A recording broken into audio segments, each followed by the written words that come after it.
Thus they all looked at the beautiful face of Krishna, the enemy of Bakasura, and laughing loudly and clapping their hands, they entered the mouth of the python.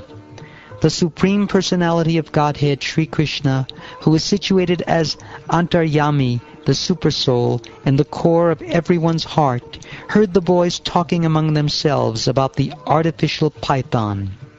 Unknown to them, it was actually Aghasura, a demon who had appeared as a python. Krishna, knowing this, wanted to forbid his associates to enter the demon's mouth. In the meantime, while Krishna was considering how to stop them, all the cowherd boys entered the mouth of the demon. The demon, however, did not swallow them, for he was thinking of his own relatives who had been killed by Krishna and was just waiting for Krishna to enter his mouth.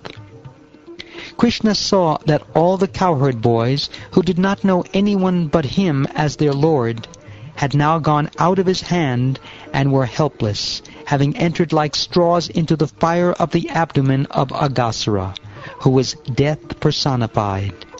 It was intolerable for Krishna to be separated from his friends, the cowherd boys. Therefore, as if seeing that this had been arranged by his internal potency, Krishna was momentarily struck with wonder and unsure of what to do. Now, what was to be done? How could both the killing of this demon and the saving of the devotees be performed simultaneously? Krishna, being unlimitedly potent, decided to wait for an intelligent means by which he could simultaneously save the boys and kill the demon. Then he entered the mouth of Aghasura. When Krishna entered the mouth of Aghasura, the demigods, hidden behind the clouds, exclaimed, "Alas! Alas!" But the friends of Aghasura, like Kamsa and other demons, were jubilant. When the invincible Supreme Personality of Godhead, Krishna, heard the demigods crying, "Alas! Alas!" from behind the clouds, he immediately enlarged himself within the demon's throat, just to save himself and the cowherd boys, his own associates, from the demon who wished to smash them. Then, because Krishna had increased the size of his body, the demon extended his own body to a very large size. Nonetheless, his breathing stopped. He suffocated, and his eyes rolled here and there and popped out.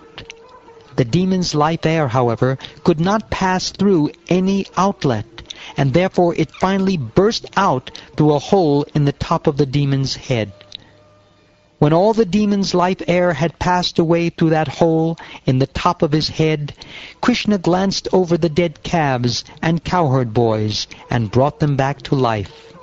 Then Mukunda, who can give one liberation, came out from the demon's mouth with his friends and the calves.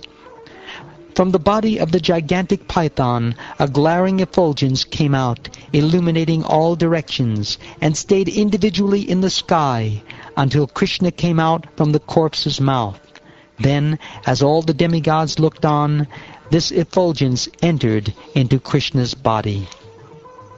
Thereafter, everyone being pleased, the demigods began to shower flowers from Nandana Kanana, the celestial dancing girls began to dance, and the Gandharvas, who are famous for singing, offered songs of prayer. The drummers began to beat their kettle drums, and the Brahmins offered Vedic hymns. In this way, both in the heavens and on earth, everyone began to perform his own duties, glorifying the Lord.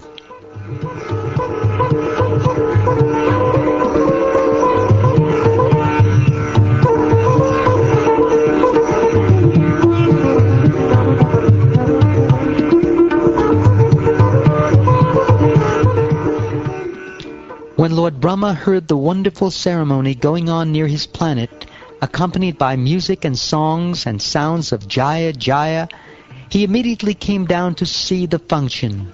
Upon seeing so much glorification of Lord Krishna, he was completely astonished.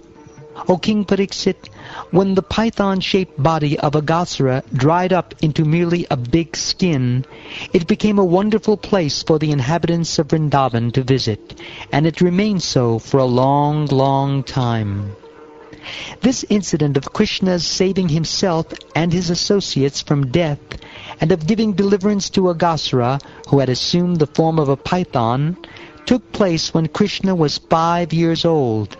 It was disclosed in Vrajabhumi after 1 year, as if it had taken place on that very day. Krishna is the cause of all causes. The causes and effects of the material world, both higher and lower, are all created by the Supreme Lord, the original controller. When Krishna appeared as the son of Nanda Maharaj and Yashoda, he did so by his causeless mercy. Consequently, for him to exhibit his unlimited opulence was not at all wonderful. Indeed, he showed such great mercy that even Aghasura, the most sinful miscreant, was elevated to being one of his associates and achieving Sarupya Mukti, which is actually impossible for materially contaminated persons to attain.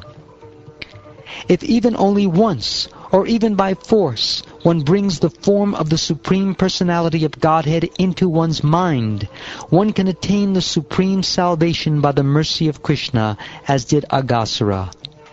What then is to be said of those whose hearts the Supreme Personality of Godhead enters when he appears as an incarnation? Or those who always think of the lotus feet of the Lord, who is the source of transcendental bliss for all living entities, and by whom all illusion is completely removed.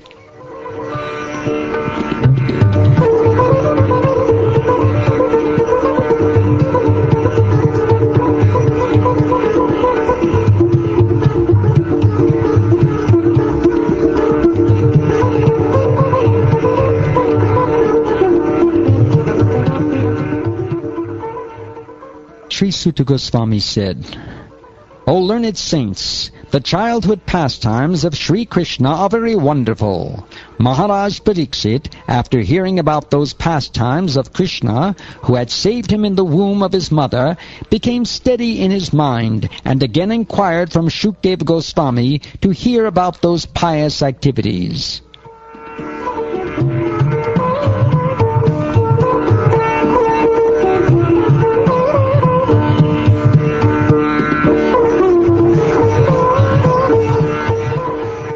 Maharaj Pariksit inquired, O great sage, how could things done in the past have been described as being done at the present? Lord Sri Krishna performed this pastime of killing Aghasura during his Komara age. How then, during his Poganda age, could the boys have described this incident as having happened recently? O greatest yogi, my spiritual master, kindly describe why this happened. I am very much curious to know about it. I think that it was nothing but another illusion due to Krishna. O my Lord, my spiritual master, although we are the lowest of Kshatriyas, we are glorified and benefited because we have the opportunity of always hearing from you the nectar of the pious activities of the Supreme Personality of Godhead.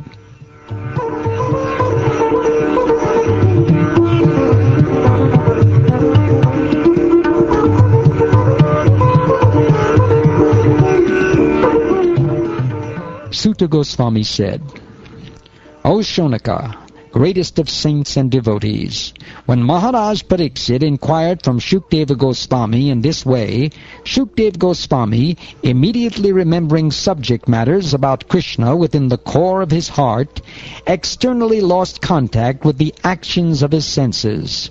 Thereafter, with great difficulty, he revived his external sensory perception and began to speak to Maharaj Pariksit about Krishna Katha.